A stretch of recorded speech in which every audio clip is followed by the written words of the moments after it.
Welcome to Healthy Frontiers. My name is Dr. Bizzoni. I'm a chiropractor, and this show is dedicated to the education of our viewers.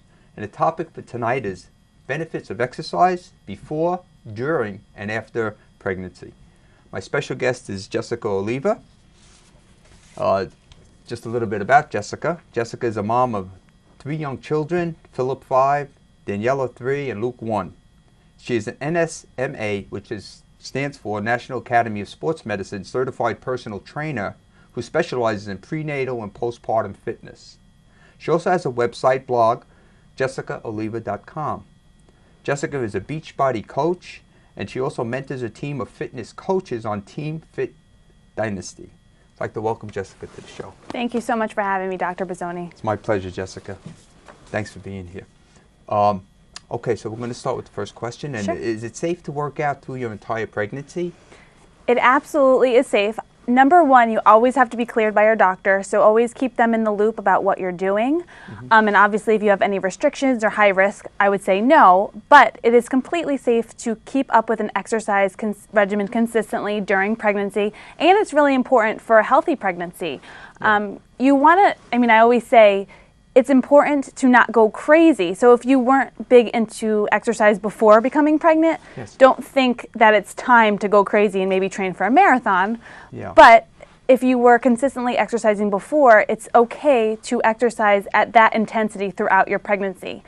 Also, I think if you aren't exercising before but want to start to have a healthy pregnancy, it's definitely okay to walk, to do yoga, to do Pilates, to do something to be active. But the answer to your question is absolutely yes. You can go right through the pregnancy. I know a lot of ladies have that question. So Oh yeah, that's no. great. Yeah. They used to think that, they used to say you shouldn't let your heart rate go above a certain level, but that information has been proven wrong recently, probably within the past 5 years, where they're saying it's okay as long, again, as you don't have any restrictions and your doctor says it's safe. Right. Key thing there, get cleared by your doctor. Yes, absolutely. Sure. Okay, so why is it so common for women to endure back pain when they're pregnant? Well, as you know, you gain a lot of weight. I gained 50 pounds 3 times with my pregnancy. So your center of gravity is off. A lot of strain is put on your back, and also because your body's releasing the relaxin hormone, which is going to loosen up your ligaments, that causes your alignment to be off. Right. So it puts a lot of pressure and can give you a lot of lower back pain. Yeah. So it's something a lot of pregnant women deal with. I personally dealt with it. Yeah, and you got a lot of nerves down there that Yes. can get aggravated, and we'll maybe talk about sciatica and some other problems later on if we have some time. Yeah, sciatica I did have with one it's horrible. It's excruciating. Yes. Yeah, and just on that note too, with the stretching of the ligaments, carpal tunnel syndrome, which is a wrist problem a lot of women get during the pregnancy, correct? Absolutely. And a lot of times it'll just go away once they deliver because of that relaxin. I'm so lucky that I didn't have that, but I do know several people who had to deal with it, and some who even had to have surgery after because of it. Right, sure. So how can a consistent workout routine help to avoid or alleviate lower back pain when you're pregnant? Well, being active in any way, you're going to stretch, you're going to strengthen your muscles. It's going to help you just build up some strength, which is going to help with your lower back pain and support. I walked a ton during my pregnancy, which I felt really, really helped my lower back pain. Right. So just by being active, by doing some light weightlifting, Pilates is great, yoga is obviously great because you're really stretching your body and really releasing stress that builds up and a lot of time causes lower back pain. Yeah, and when you're pregnant, obviously you're putting on more weight, and you have to always think about safety also, right? So if it's not really strengthen my core, I'm sure you have to really tune into that and know what you're doing and what not to do, right? Yeah, yeah, absolutely. There's some safety precautions. You can do pretty much anything as long as you're doing it prior to pregnancy. Like I said, you don't want to start going crazy, because some people are like, I don't want to gain a ton of weight, so they start doing things that they didn't do before, and that's where you can really get injured. Yes. So I always recommend, let's not go crazy. You're not going to train for a marathon during pregnancy if you weren't a runner before, right? So I kind of try to wrap your mind around that, and then start slow and just listen to your body. That's really important. Yeah. Okay, great. So what are some of the exercises women should avoid to ensure the safety of themselves and their baby? So after your first trimester, you have to be very careful to not do any exercises laying flat on your back, because that can cut off the oxygen flow to your baby. That's why they also recommend that pregnant women don't sleep on their back. They want you to sleep on your side. And obviously nothing laying down on your stomach for obvious reasons. But other than that, you can pretty much do everything else. Again, as long as you feel okay, you listen to your body, and you're not going crazy. Yeah, okay, great. So can a consistent workout routine help a pregnant woman with labor and delivery?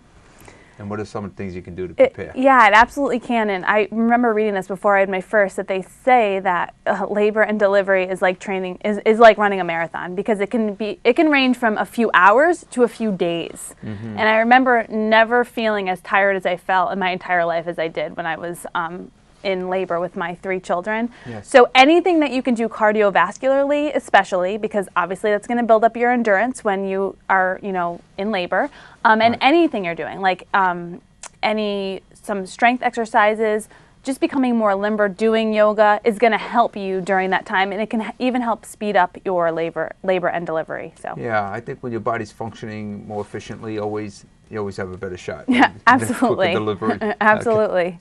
And it also helps with recovery after, and helps you, get back into shape quicker if you are active during your pregnancy, for sure. That's so interesting. I mean, nowadays you really see this pre-physical therapy for patients who are going to have surgery, for example. So people in better shape, so that they have a better chance of recovery after the surgeries. And we weren't doing that for so many years. Now it's been very popular and very important. It's so important. And I think the same thing with the labor, it just goes along the same lines. Same thing. Yeah. Okay. So after your baby's born, how long should you wait to continue your exercise regimen?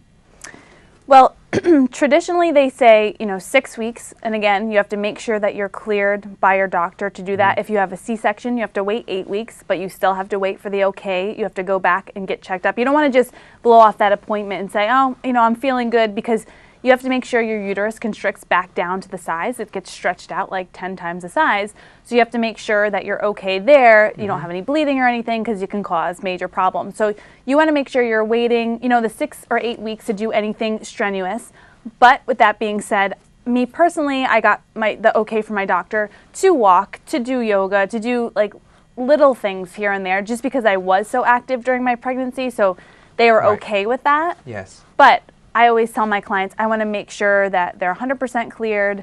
Also, too, those first 6 weeks are so special with your baby, and you're exhausted. Yeah. I mean, you are just so exhausted. You're not sleeping.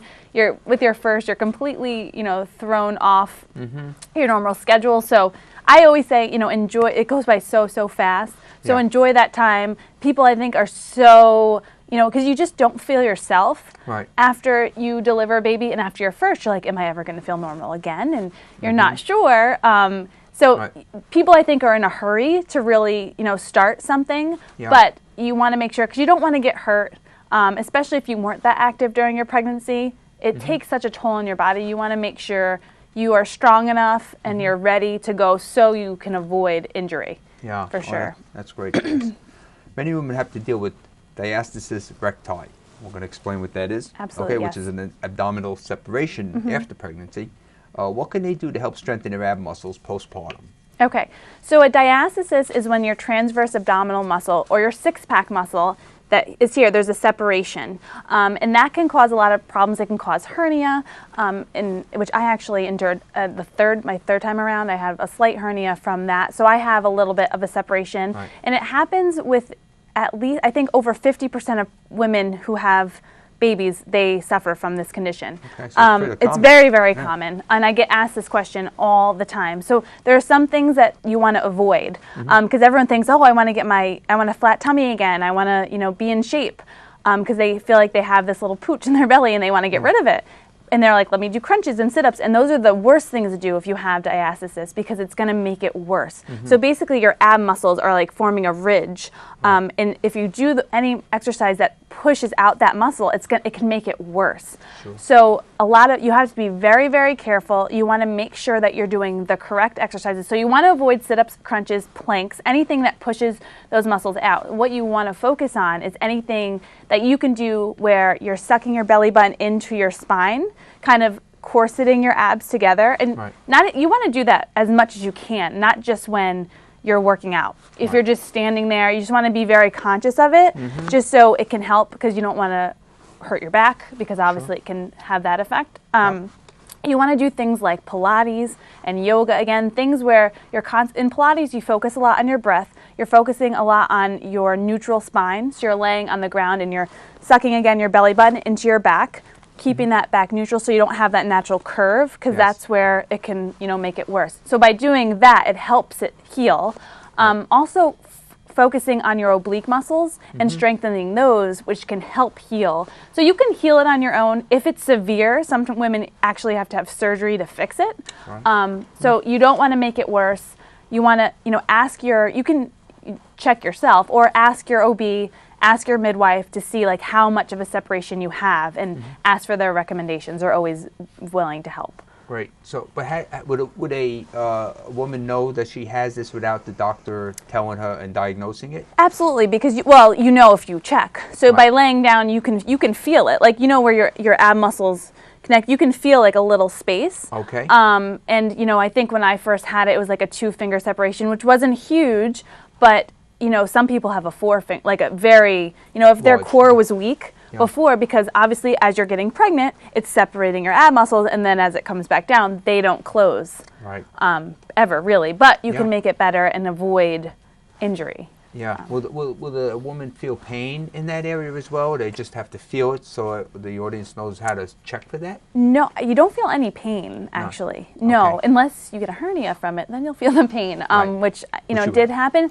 It did happen to me, just a little bit. But no, you just have to check you could just feel it. You can feel, like, between the muscles, you can feel the separation. Got it. Okay, so... They do check for that. I'm sorry to interrupt you. They check for that at your 6-week or 8-week visit to go back before you're cleared. Right. And if they don't, absolutely, I would ask. Ask for it, sure. Yes. Okay, so how can the diastasis recti cause lower back pain? Well, because you have a weak core, that's always also going to, you're going to have weakness in your lower back. Right. So you want to really make sure that you're doing, like I said, always trying to have good posture, always trying to have like a corseted feel in your abs, like suck in your belly button and kind of tighten your core to make sure that if it's not if you're relaxed and you do something, maybe lift the baby wrong or turn quickly, you can then injure, your lower back, which I'm sure you can, explain more of why that happens. Yeah. But it can definitely. It's all about strengthening your core, and what we hear about all the time, pregnant or not. Yes. Keep your core strong, and that's going to help your back. Yes, your back will be strong too. Right. So, so what are the best workouts to stick to immediately after having your baby? Well, there are a lot. I mean, like I said, in the very, very beginning, you just want to walk. You want to do your Pilates workouts, your yoga workouts. You can start incorporating weights once you're cleared. I always say don't lift anything heavier than your newborn baby until you're cleared, because you don't want heavy lifting for obvious reasons. Right. I do a lot of high-intensity interval training, which is cardio, what's great about it, and especially for moms, is that the workouts are 30 minutes. I mean, who doesn't have 30 minutes? Even if you have a newborn baby, you can do this, and I've done it after I've had all 3 of my children, and you're able to get it done in a timely manner during their nap time. I do all my workouts right at home. And they include, body weight strengthening exercises, cardiovascular exercises, all in one. So you're getting your heart rate up and you're strengthening as well. So you don't have to worry about going to the gym. You don't have to worry about, Who has time? Well, I tried that and I had 2 kids at the time, one newborn, one 2 years old. You're bringing them to the daycare at the gym, which is a germ fest, right? I mean, every time we would go, someone would be sick. And I'm like, this is just not worth it. And the process of getting them ready to drive to the gym, to the separation anxiety crying to me leaving. And then, they're calling me over the intercom because I had to change a diaper. And I'm like, oh my gosh. It turned into like a 3-hour ordeal when I can just go press play, like go to my laptop, choose a workout, it's there while they're napping and done in 30 minutes. I'm like, it was like mind blowing to me at first because I'm like, nobody has time to go to the gym. So if someone came or got in touch with you, how would you help them? Is it over the computer? How does that work? Yeah, so I do monthly boot camps. So I work mostly just with women. In these boot camps, it's all women. I do some one-on-one with some male clients, but probably 95% of my clients are women. And we're all in this boot camp community, and I, again, do these challenges every single month. So we choose a workout program, so they have the accountability to actually doing their workout. So they have to log their workout every single day. They have to share what they're eating. You know, there's a nutrition plan included because that's most important, really. And the biggest piece is, you know, me being their coach and holding them accountable. Because how many people can have a workout program and then they're like, oh, they're gung-ho for a week, and then life gets in the way and they fall off and they're like, you know, and then but with me there, and if I see them fall off a day, I'm like, hey, how's it going? Where are you? I just want to make sure you're okay and you know what's going on. And then maybe they share frustrations. And it's kind of like a counseling relationship, counseling relationship. It helps people get on track, and it's motivating, and they actually, you know, follow through with their initial commitment, and then they see results. So it's really great. Yeah. So do you have videos that people can view? Want you would share that with them, just so people can understand? They'll have access on the computer to its live streaming of the workouts. So, and there's a choice of like 500 different workouts that are all pulled from all different types of formats. So there is like MMA fighting, so a kickboxing workout. There's cardio. There is Pilates. There's a ton of yoga. I mean, there's strength training. Any possible part of fitness is included here, and I try to stick to one program a month. This month we're actually doing a variety of different ones to kind of get them a feel and see what they like. But there's something for everybody, and they can live stream it from their computer, from their phone, from their tablet, or their Apple TV. And that's where it's important, you know, to speak with you, because you can help zero in on what they like, but this is good for you, but at this stage of their postpartum, it's not really good. Absolutely. It kind of guide them and kind of see what they enjoy doing, and then see where their level of fitness is and where they are in their postpartum journey. Tell me about, you mentor a team of fitness coaches on Team Fit Dynasty. I do. So what is that? I do. It's actually, so it's other coaches just like me who want to start a fitness business. And I'm really passionate about helping moms learn how to live a healthy and fit life, because then they pass it on to their kids. Because we know obesity is a huge problem in this country, but childhood obesity is way worse. It's only getting worse. And I read that they're saying that this generation of children might not outlive their parents, which has never happened before.